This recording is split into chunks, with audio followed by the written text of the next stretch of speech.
ನಿಮ್ಮ ಬಟ್ಟೆ ವಿಚಾರಕ್ಕೆ ತುಂಬಾ ಜನ ಕೆಟ್ಟ ಕೆಟ್ಟದಾಗ ಕಾಮೆಂಟ್ ಮಾಡ್ತಾ ಇದ್ದಾರೆ. ಸ್ಟ್ರೇಟ್ ಅವೇ ಏನ್ ಹೇಳಕ್ ಇಷ್ಟಪಡ್ತೀನಿ? ಒಳ್ಳೆ ಡ್ರೆಸ್ ಮಾಡಿದಾಗ ಕಮೆಂಟ್ ಮಾಡದೆ ಇರೋರು ಅದೇ ಒಂದು ಬ್ಯಾಕ್ಲೆಸ್ ಫೋಟೋ ಹಾಕಿದ ತಕ್ಷಣ ಕಮೆಂಟ್ ಮಾಡಿದ್ರೆ ಐ ಡೋಂಟ್ ಕನ್ಸಿಡರ್. ಇಲ್ಲಿ ಹಿಂಗಿಟ್ಟ ಕ್ಯಾಮ್ರಾ ಆಬ್ವಿಯಸ್ಲಿ ಸೀನ್ ಸಾರಿ ಹಾಕೊಂಡ್ರು ಕಾಣುತ್ತೆ. Bikini swim suit. ಜೆರಾಕ್ಸ್ ಅನ್ನೋ ವೆಬ್ ಸಿರೀಸ್ ಮೂಲಕ ನಟಿ ಪಾಯಲ್ ಅವರು ವೆಬ್ ಸಿರೀಸ್ಗೂ ಕಾಲಿಟ್ಟಿದ್ದಾರೆ. ಇಷ್ಟು ದಿನ ಇನ್ಸ್ಟಾಗ್ರಾಮ್ನಲ್ಲಿ ಸೋಷಿಯಲ್ ಮೀಡಿಯಾದಲ್ಲಿ ಅವ್ರನ್ನ ನೀವು ನೋಡಿದ್ರಿ. ಬನ್ನಿ ಇವತ್ತು ಅವರೇ ನಮ್ಮ ಜೊತೆ ಇದ್ದಾರೆ, ಮಾತನಾಡ್ಸೋಣ. ಹಾಯ್ ಪಾಯಲ್, ಹೇಗಿದ್ದೀರಾ? ಚೆನ್ನಾಗಿದೆ, ನೀವ್ ಹೇಗಿದ್ದೀರಾ? ನಾನು ತುಂಬಾ ಚೆನ್ನಾಗಿದೆ, ಬ್ಯೂಟಿಫುಲ್ ಆಗಿ ಕಾಣಿಸ್ತಾ ಇದ್ದೀರಾ ಕೂಡ. ಅಂಡ್ ಫಸ್ಟ್ ಸ್ಟ್ರೇಟ್ ಒಂದು ಕ್ವೆಶನ್ ಕೇಳ್ಬಿಡ್ತೀನಿ. ನಿಮ್ಮ ಬಟ್ಟೆ ವಿಚಾರಕ್ಕೆ ತುಂಬಾ ಜನ ಕೆಟ್ಟ ಕೆಟ್ಟದಾಗ ಕಾಮೆಂಟ್ ಮಾಡ್ತಾ ಇದ್ದಾರೆ. ಸ್ಟ್ರೇಟ್ ಅವೇ ಏನ್ ಹೇಳಕ್ ಇಷ್ಟಪಡ್ತೀನಿ? So I think it's the angle ಅನ್ಸುತ್ತೆ. ನೀವು ಕೆಳಗಡೆಯಿಂದ ನಾರ್ಮಲ್ ಆಗಿ ಸ್ಟ್ರೇಟ್ ಆಗಿ ಇಟ್ಕೊಂಡು ವಿಡಿಯೋ ಮಾಡಿದಾಗ ಅದಷ್ಟು ನನ್ನ ಹತ್ರ ವಿಡಿಯೋನು ಇದೆ. ಕೆಲವೊಬ್ರು ಸ್ಪೇಸ್ ಇಲ್ಲ, ಅವ್ರು ಬೇಕು ಅಂತ ಮಾಡಿದ್ದು ಅಂತ ನಾನು ಹೇಳಕ್ ಹೋಗಲ್ಲ. ಯಾಕಂದ್ರೆ ತುಂಬಾ ಜನ ನಂಗೆ ತುಂಬಾ ಒಳ್ಳೆ ಬಾಂಡಿಂಗ್ ಇದೆ ನಂಗೆ ಮೀಡಿಯಾ ಅವ್ರ ಜೊತೆ. ಸೊ ಒಬ್ಬೊಬ್ರು ಟೈಮ್ ಇಲ್ಲದೆ ಅಥವಾ ಮೇಲ್ಗಡೆಯಿಂದ ಹಿಂಗ್ ಮಾಡಿದಾಗ ಆಬ್ವಿಯಸ್ಲಿ ಕಾಣಿಸುತ್ತಲ್ಲ. So it's wardrobe malfunction ಅನ್ನೋದಕ್ಕಿಂತ ಇಟ್ಸ್ ಆಂಗಲ್ ಅಂತ ಹೇಳ್ತೀನಿ. ಓಕೆ, ಇತ್ತೀಚೆಗಷ್ಟೇ ಪಾಯಲ್ ಅವರು ಒಂದೊಳ್ಳೆ ಟ್ರಿಪ್ ಮಾಡ್ಕೊಂಡು ಬಂದಿದ್ರು. ಬಟ್ ಅಲ್ಲಿ ಒಂಚೂರು ಬೋಲ್ಡ್ ಲುಕ್ಸ್ನ ಇನ್ಸ್ಟಾಗ್ರಾಮ್ನಲ್ಲಿ ಹಾಕಿದ್ರು. ಅದಕ್ಕೆ ತುಂಬ ಬ್ಯಾಡ್ ಆಗಿ ಕಮೆಂಟ್ ಮಾಡಿದ್ದಾರೆ. ಸೊ ಇದಕ್ಕೆ ನೀವೇನು ಉತ್ತರ ಕೊಡ್ತೀರಾ? ಐ ಡೋಂಟ್ ಥಿಂಕ್ ಸೊ ಬ್ಯಾಡ್ ಅಂತ. ಯಾಕಂದ್ರೆ ಒನ್ ಪರ್ಸನ್ ಒಂದು ಫೋಟೋ ಹಾಕಿದಾಗ ಇವಾಗ ಅಲ್ಲಿ ಕ್ಲೀವೇಜ್ ಶೋ ಇರ್ಲಿಲ್ಲ ಅಥವಾ ಏನೂ ಇರ್ಲಿಲ್ಲ. So normal like backless beach wear ಅಲ್ಲಿ ಯೂಶಲಿ ಏನ್ ಆಗ್ತಾರೆ ಹಂಗೆ. ಅದು it's not even a bikini, it's not even a swim suit. ಅದೊಂದು ಬ್ಯಾಕ್ಲೆಸ್ ಟಾಪ್ ಆಗಿತ್ತು ಅಷ್ಟೇ. No cleavage seen, it's back scene.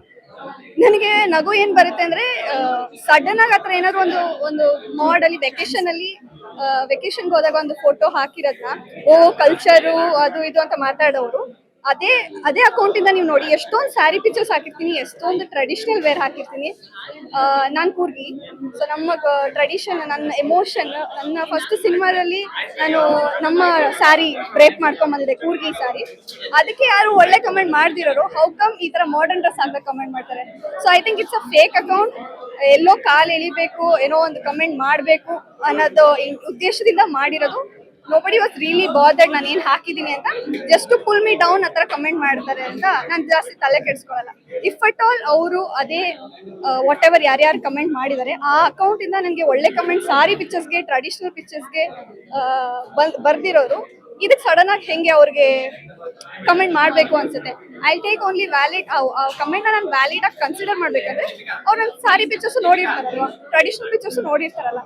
ಒಳ್ಳೆ ಡ್ರೆಸ್ ಮಾಡಿದಾಗ ಕಮೆಂಟ್ ಮಾಡದೇ ಇರೋರು ಅದೇ ಒಂದು ಬ್ಯಾಕ್ಲೆಸ್ ಫೋಟೋ ಹಾಕಿದ ತಕ್ಷಣ ಕಮೆಂಟ್ ಮಾಡಿದ್ರೆ ಐ ಡೋಂಟ್ ಕನ್ಸಿಡರ್. ನಿಮಗೆ ಇದು ಮೆಂಟಲ್ ಪ್ರೆಷರ್ ಅಂತ ಅನ್ಸುತ್ತಾ? ನೋ, ಇಲ್ಲ. ಮೇ ಬಿ ಬಿಕಾಸ್ ಇದನ್ನ ಹ್ಯಾಂಡಲ್ ಮಾಡೋದು ಹೆಂಗೆ ಅಂತ ನಂಗೆ ಗೊತ್ತಿರೋದಕ್ಕೆ.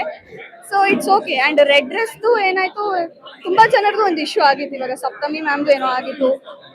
So it's fine. ಆಕ್ಚುಲಿ ಅವರು ಮಾತಾಡಿದಾಗ ನಿಜವಾಗ್ಲೂ ಖುಷಿ ಆಯ್ತು. ಬಿಕಾಸ್ ನಂದು ರೆಡ್ ಡ್ರೆಸ್ದು ತುಂಬಾ ಹಿಂದೆ ಆಗಿದ್ದು ಆಂಗಲ್. ಬಿಕಾಸ್ ನಾನು ಮೀಡಿಯಾದವ್ರು ಪಾಪ ಅವರು ನನಗೆ ಗೊತ್ತಿರೋರು ನಮ್ಮ ಟೀಮ್ ಅವ್ರು ಯಾರು ಮಾಡಿಲ್ಲ ಅಂತ. ಯು ಕ್ಯಾನ್ ಕ್ಲಿಯರ್ಲಿ ಸಿ ಇಲ್ಲಿ ಹಿಂಗಿಟ್ಟ ಕ್ಯಾಮ್ರಾ ಆಬ್ವಿಯಸ್ಲಿ ಸೀನ್ ಸಾರಿ ಹಾಕೊಂಡ್ರು ಕಾಣುತ್ತೆ. So it's okay. ಅದನ್ನ ಇಗ್ನೋರ್ ಮಾಡೋದು ಒಳ್ಳೇದು. ಅದಕ್ಕೆ ನೀವು ಸಮಜಾಯಿಸಿ ಕೊಡಬೇಕು ಅನ್ನೋದಿಲ್ಲ ಅಂತ ವಾಟ್ ಐ ಫೀಲ್. ನಿಮ್ ಕೂರ್ಗಿ ಆಗಿರೋದ್ರಿಂದ ನಿಮ್ಮ ಫ್ಯಾಮಿಲಿ ಸಪೋರ್ಟ್ ಹೆಂಗಿದೆ ನಿಮ್ಗೆ? ಯಾಕಂದ್ರೆ ಒಂದು ರೀಲ್ಸ್ಗಳಿಂದ ಅದಾದ್ಮೇಲೆ ಸ್ಟೋರಿ, ಅದಾದ್ಮೇಲೆ ವೆಬ್ ಸಿರೀಸು, ಅದಾದ್ಮೇಲೆ ಸಿನಿಮಾಗಳು, ಆ ಕಡೆ ತೆಲುಗು ಕಡೆ ಮಾಡ್ತಾ ಇದ್ದೀರಾ. ಸೊ ನಿಮ್ ಫ್ಯಾಮಿಲಿ ಸಪೋರ್ಟ್ ಸಿಕ್ಕಾಪಟ್ಟೆ ಬೇಕು.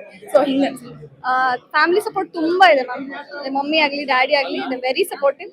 ಅವ್ರಿಗೆ ಏನಿತ್ತು ಅಂದ್ರೆ ನಾನು ಎಜುಕೇಶನ್ ಮುಗಿಸ್ಬೇಕಿತ್ತು, ನಾನು ಇಂಜಿನಿಯರಿಂಗ್ ಕಂಪ್ಲೀಟ್ ಮಾಡಿದೆ, then you follow your passion ಅನ್ನೋ ಥರ ಇತ್ತು. ತುಂಬಾ ಸಪೋರ್ಟ್ ಇದೆ. ಇವಾಗ ನಾನು ಅಷ್ಟೇ ಹಾರ್ಡ್ ವರ್ಕಿಂಗು ಕೂಡ. ನನ್ನ ಜರ್ನಿ ತುಂಬಾ ಲಾಂಗ್ ಇದೆ. ನಾನು ಜಾಸ್ತಿ ಪ್ರಾಜೆಕ್ಟ್ಸ್ ಸಿನಿಮಾದಲ್ಲಿ ಮಾಡದೇ ಇರ್ಬೋದು, ಬಟ್ ಒಂದು ತಕ್ಕ ಮಟ್ಟಿಗೆ ರೆಕಗ್ನೈಸೇಷನ್ ಸಿಕ್ಕಿದೆ. ಇದು ಇವಾಗ ಡಾಲಿ ಪಿಕ್ಚರ್ಸ್ ಅಲ್ಲಿ ವರ್ಕ್ ಮಾಡಿದ್ದು ಒನ್ ಮೋರ್ ಎಡಿಷನ್.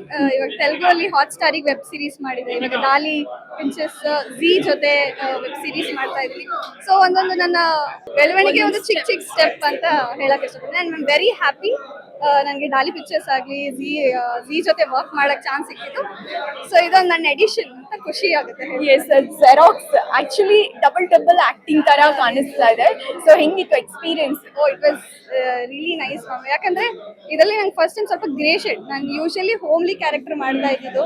ಆ್ಯಂಡ್ ಇದರಲ್ಲಿ ಹಳ್ಳಿ ಹುಡುಗಿ ಲೈಫ್, ಹುಡುಗನ ಬಗ್ಗೆ ಸೀರಿಯಸ್ನೆಸ್ ಇರಲ್ಲ, ಅಷ್ಟು ಮೆಚುರಿಟಿ ಇರಲ್ಲ ಹುಡುಗಿಗೆ, ಲೈಫ್ ಬಗ್ಗೆ ಆಗಲಿ ಲವ್ ಬಗ್ಗೆ ಆಗಲಿ. ಸೊ ಚೆನ್ನಾಗಿತ್ತು ಎಕ್ಸ್ಪೀರಿಯನ್ಸ್. ಆ್ಯಂಡ್ ಡಬಲ್ ರೋಲ್ ಮಾಡಕ್ ಸಿಕ್ತು. ಫಸ್ಟ್ ಕೇಳಿದ ತಕ್ಷಣ ಗ್ರೇ ಶೇಡ್ ಇರುತ್ತೆ ಸ್ವಲ್ಪ ಅಂತ ಅಂದಾಗ ಓಕೆ ಅಂತ ಅನ್ಸಿತ್ತು.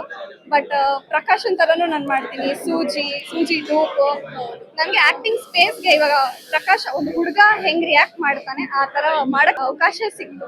ನಿಮ್ ಕೂರ್ಗಿ ಆಗಿರೋದ್ರಿಂದ ನಿಮ್ಮ ಫ್ಯಾಮಿಲಿ ಸಪೋರ್ಟ್ ಹೆಂಗಿದೆ ನಿಮ್ಗೆ? ಯಾಕಂದ್ರೆ ಒಂದು ರೀಲ್ಸ್ ಗಳಿಂದ ಅದಾದ್ಮೇಲೆ ಸ್ಟೋರಿ, ಅದಾದ್ಮೇಲೆ ವೆಬ್ ಸೀರೀಸ್, ಅದಾದ್ಮೇಲೆ ಸಿನಿಮಾಗಳು ಆ ಕಡೆ ತೆಲುಗು ಕಡೆ ಮಾಡ್ತಾ ಇದ್ದೀರಾ. ಸೊ ನಿಮ್ ಫ್ಯಾಮಿಲಿ ಸಪೋರ್ಟ್ ಸಿಕ್ಕಾಪಟ್ಟೆ ಬೇಕು. ಸೊ ಹಿಂಗೆ ಫ್ಯಾಮಿಲಿ ಸಪೋರ್ಟ್ ತುಂಬಾ ಇದೆ ಮ್ಯಾಮ್. ಮಮ್ಮಿ ಆಗ್ಲಿ ಡ್ಯಾಡಿ ಆಗ್ಲಿ ವೆರಿ ಸಪೋರ್ಟಿವ್. ಅವ್ರಿಗೆ ಏನಿತ್ತು ಅಂದ್ರೆ ನಾನು ಎಜುಕೇಶನ್ ಮುಗಿಸ್ಬೇಕಿತ್ತು, ನಾನು ಇಂಜಿನಿಯರಿಂಗ್ ಕಂಪ್ಲೀಟ್ ಮಾಡಿದೆ, then you follow your passion ಅನ್ನೋ ಥರ ಇತ್ತು. ತುಂಬಾ ಸಪೋರ್ಟ್ ಇದೆ. ಇವಾಗ ನಾನು ಅಷ್ಟೇ ಹಾರ್ಡ್ ವರ್ಕಿಂಗು ಕೂಡ. ನನ್ನ ಜರ್ನಿ ತುಂಬಾ ಲಾಂಗ್ ಇದೆ. ನಾನು ಜಾಸ್ತಿ ಪ್ರಾಜೆಕ್ಟ್ಸ್ ಸಿನಿಮಾದಲ್ಲಿ ಮಾಡದೇ ಇರ್ಬೋದು, ಬಟ್ ಒಂದು ತಕ್ಕ ಮಟ್ಟಿಗೆ ರೆಕಗ್ನೈಸೇಷನ್ ಸಿಕ್ಕಿದೆ. ಇದು ಇವಾಗ ಡಾಲಿ ಪಿಕ್ಚರ್ಸ್ ಅಲ್ಲಿ ವರ್ಕ್ ಮಾಡಿದ್ದು ಒನ್ ಮೋರ್ ಎಡಿಷನ್. ಇವಾಗ ತೆಲುಗು ಅಲ್ಲಿ ಹಾಟ್ ಸ್ಟಾರಿಗೆ ವೆಬ್ ಸೀರೀಸ್ ಮಾಡಿದೆ. ಇವಾಗ ಡಾಲಿ ಪಿಕ್ಚರ್ಸ್ ಝೀ ಜೊತೆ ವೆಬ್ ಸೀರೀಸ್ ಮಾಡ್ತಾ ಇದ್ದೀನಿ. ಸೊ ಒಂದೊಂದು ನನ್ನ ಬೆಳವಣಿಗೆ ಒಂದು ಚಿಕ್ಕ ಚಿಕ್ಕ ಸ್ಟೆಪ್ ಅಂತ ಹೇಳಕ್ ಇಷ್ಟಪಡ್ತೀನಿ. I am very happy. ನನಗೆ ಡಾಲಿ ಪಿಕ್ಚರ್ಸ್ ಆಗಲಿ ಝೀ ಜೊತೆ ವರ್ಕ್ ಮಾಡಕ್ ಚಾನ್ಸ್ ಸಿಕ್ಕಿತ್ತು. ಸೊ ಇದೊಂದು ನನ್ನ ಎಡಿಷನ್ ಅಂತ ಖುಷಿ ಆಗುತ್ತೆ. ನಿಮ್ ಕೂರ್ಗಿ ಆಗಿರೋದ್ರಿಂದ ನಿಮ್ಮ ಫ್ಯಾಮಿಲಿ ಸಪೋರ್ಟ್ ಹೆಂಗಿದೆ ನಿಮ್ಗೆ? ಯಾಕಂದ್ರೆ ಒಂದು ರೀಲ್ಸ್ ಗಳಿಂದ ಅದಾದ್ಮೇಲೆ ಸ್ಟೋರಿ, ಅದಾದ್ಮೇಲೆ ವೆಬ್ ಸೀರೀಸ್, ಅದಾದ್ಮೇಲೆ ಸಿನಿಮಾಗಳು ಆ ಕಡೆ ತೆಲುಗು ಕಡೆ ಮಾಡ್ತಾ ಇದ್ದೀರಾ. ಸೊ ನಿಮ್ ಫ್ಯಾಮಿಲಿ ಸಪೋರ್ಟ್ ಸಿಕ್ಕಾಪಟ್ಟೆ ಬೇಕು. ಸೊ ಹಿಂಗೆ ಫ್ಯಾಮಿಲಿ ಸಪೋರ್ಟ್ ತುಂಬಾ ಇದೆ ಮ್ಯಾಮ್. ಮಮ್ಮಿ ಆಗ್ಲಿ ಡ್ಯಾಡಿ ಆಗ್ಲಿ ವೆರಿ ಸಪೋರ್ಟಿವ್. ಅವ್ರಿಗೆ ಏನಿತ್ತು ಅಂದ್ರೆ ನಾನು ಎಜುಕೇಶನ್ ಮುಗಿಸ್ಬೇಕಿತ್ತು, ನಾನು ಇಂಜಿನಿಯರಿಂಗ್ ಕಂಪ್ಲೀಟ್ ಮಾಡಿದೆ, then you follow your passion ಅನ್ನೋ ಥರ ಇತ್ತು. ತುಂಬಾ ಸಪೋರ್ಟ್ ಇದೆ. ಇವಾಗ ನಾನು ಅಷ್ಟೇ ಹಾರ್ಡ್ ವರ್ಕಿಂಗು ಕೂಡ. ನನ್ನ ಜರ್ನಿ ತುಂಬಾ ಲಾಂಗ್ ಇದೆ. ನಾನು ಜಾಸ್ತಿ ಪ್ರಾಜೆಕ್ಟ್ಸ್ ಸಿನಿಮಾದಲ್ಲಿ ಮಾಡದೇ ಇರ್ಬೋದು, ಬಟ್ ಒಂದು ತಕ್ಕ ಮಟ್ಟಿಗೆ ರೆಕಗ್ನೈಸೇಷನ್ ಸಿಕ್ಕಿದೆ. ಇದು ಇವಾಗ ಡಾಲಿ ಪಿಕ್ಚರ್ಸ್ ಅಲ್ಲಿ ವರ್ಕ್ ಮಾಡಿದ್ದು ಒನ್ ಮೋರ್ ಎಡಿಷನ್. ಇವಾಗ ತೆಲುಗು ಅಲ್ಲಿ ಹಾಟ್ ಸ್ಟಾರಿಗೆ ವೆಬ್ ಸೀರೀಸ್ ಮಾಡಿದೆ. ಇವಾಗ ಡಾಲಿ ಪಿಕ್ಚರ್ಸ್ ಝೀ ಜೊತೆ ವೆಬ್ ಸೀರೀಸ್ ಮಾಡ್ತಾ ಇದ್ದೀನಿ. ಬಟ್ ಪ್ರಕಾಶನ್ ತರನು ನಾನು ಮಾಡ್ತೀನಿ. ಸೂಜಿ ಡೂಪು ನನಗೆ ಆಕ್ಟಿಂಗ್ ಸ್ಪೇಸ್ಗೆ ಇವಾಗ ಪ್ರಕಾಶ್ ಒಂದು ಹುಡುಗ ಹೆಂಗ್ ರಿಯಾಕ್ಟ್ ಮಾಡ್ತಾನೆ ಆ ತರ ಮಾಡಕ್ ಅವಕಾಶ ಸಿಕ್ತು. ಹುಡುಗಿ ತರ ಮಾಡೋದು ಸೂಜಿ ತರ ಮಾಡ್ತಿದ್ದೆ, ಬಟ್ ಪ್ರಕಾಶ ಸೂಜಿ ಆದಾಗಲೂ ನಾನೇ ಮಾಡ್ಬೇಕಿತ್ತಲ್ಲ. So that was very nice. Actually xerox ತರನೇ ತದ್ರೂಪಿ ತರ ಆಕ್ಟ್ ಮಾಡ್ಬೇಕು ಅಂದ್ರೆ ಕೋಆರ್ಡಿನೇಷನ್ ತುಂಬಾ ಇಂಪಾರ್ಟೆಂಟ್ ಆಗುತ್ತೆ. ಸೊ ಅದು ಹೆಂಗಿತ್ತು? ಎಷ್ಟು ಚಾಲೆಂಜಿಂಗ್ ಆಗಿತ್ತು ನಿಮ್ಗೆ? ಅದೇ ತುಂಬಾ ಅಂದ್ರೆ ಇಟ್ಸ್ ವೆರಿ ನ್ಯೂ ನನಗೆ. ಇವಾಗ ಒಂದು ಕ್ಯಾರೆಕ್ಟರ್ ತರ ಮಾಡ್ಬೇಕು ಅಂದ್ರೆ ಓಕೆ ಅವಳ ಕ್ಯಾರೆಕ್ಟರ್ ಹಿಂಗೆ ಅಂತ ನಾವು ಅನ್ಕೊಂಡಿರ್ತೀವಿ, ಬಟ್ ಅದೇ ಪ್ರಕಾಶ ಕ್ಯಾರೆಕ್ಟರ್ನ ಇವಾಗ ಸೂಜಿ ಡೂಪ್ ಮಾಡ್ಬೇಕು. ಸೊ ಹುಡುಗನ್ನ ನಾನ್ ಮಾಡ್ಬೇಕು. ಅವರು ಒಂದು ಚಿಕ್ಕ ಚಿಕ್ಕ ಡೀಟೇಲ್ ಆಗಿರ್ಬೋದು, ಹಿಂಗ್ ಮಾಡ್ಕೊಳ್ಳೋದು, ಹಿಂಗ್ ಅನ್ಕೊಳ್ಳೋದು. So I really enjoy. ನನಗೆ ಸೂಜಿ ಪ್ರಕಾಶ ಆಗಿ ಆಕ್ಟ್ ಮಾಡೋದು ನನಗೆ ತುಂಬಾ ಇಷ್ಟ ಆಯ್ತು. I really enjoy dual character play ಮಾಡಿದ್ದು. ಅಂಡ್ ಅದಕ್ಕೆ ಅವಕಾಶ ಮಾಡಿಕೊಟ್ಟಿದ್ದಕ್ಕೆ ಶ್ರೀನಿಧಿ ಸರ್ ಬರ್ದಿರೋದಕ್ಕೆ ಬ್ಯೂಟಿಫುಲ್ ಆಗಿ ಬರ್ದಿದ್ದಾರೆ. ಸೊ ಇದುವರೆಗೂ ನಾನು ಮಾಡಿಲ್ಲ ಆ ತರ ಡ್ಯುಯಲ್ ಕ್ಯಾರೆಕ್ಟರ್, ಸ್ವಲ್ಪ ಗ್ರೇ ಶೇಡ್ ತರ.